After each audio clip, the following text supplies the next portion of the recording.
Turpinām mūsu iesākto sarunu par sēnēm. Tie, kas nav redzējuši iepriekšējos video, noteikti tos noskatāties.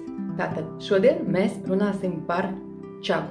Ja es sāktu uzskaitīt vainas, kurām čaga palīdz, tad man nepietiktu laiks. Tāpēc es uzskaitīšu galvenās no tām. Čaga ir viena no unikālākajām un viena no spēcīgākajām ārstniecības sēnēm. Spēcīgs antiseptiķis, izcils pretsāpju līdzeklis, stiprina imunitāti, palīdz organismam cīnīties ar infekcijām un stiprina tā aizsargspējas. Čaga ir visspēcīgākais antioksidants. Tā aizsargā šūnas no brīvo radikāļu veidošanās un samazina hronisku slimību attīstības risku.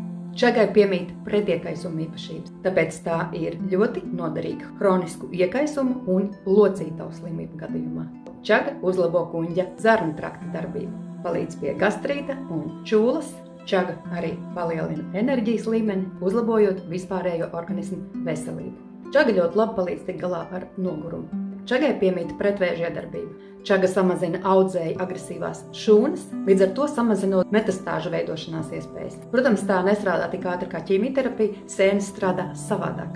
Čagai ir cits mehānisms, kā iznīcināt audzēju šūnas. Tātad tā modulē imunitāti, palielina imūno šūnu daudzumu, jo patiesībā kas ir galvenā vēža problēma? Tas ietekmē imūnosistēmu tādā veidā, ka imūnās šūnas jūtas slikti. Tās aug ļoti lēni, tās dalās lēni. Veidojas daudz retāk nekā tas ir vajadzīgs. Bet tad, kad tās izveidojas, tās paliek bērna stāvoklī un neattīstās. Tad ārstniecības sēnes un pirmām kārtām čaga strādā ar imunitāti, ar imūnosistēmu, ar imunitātes šūnām. Un tādā veidā parādās limfocīti, kas aktīvi sāk strādāt ar vēža šūnām. Čagu var, protams, lietot arī profilaksē. Tas ir daudz vieglāk nekā cīnīties ar sekām.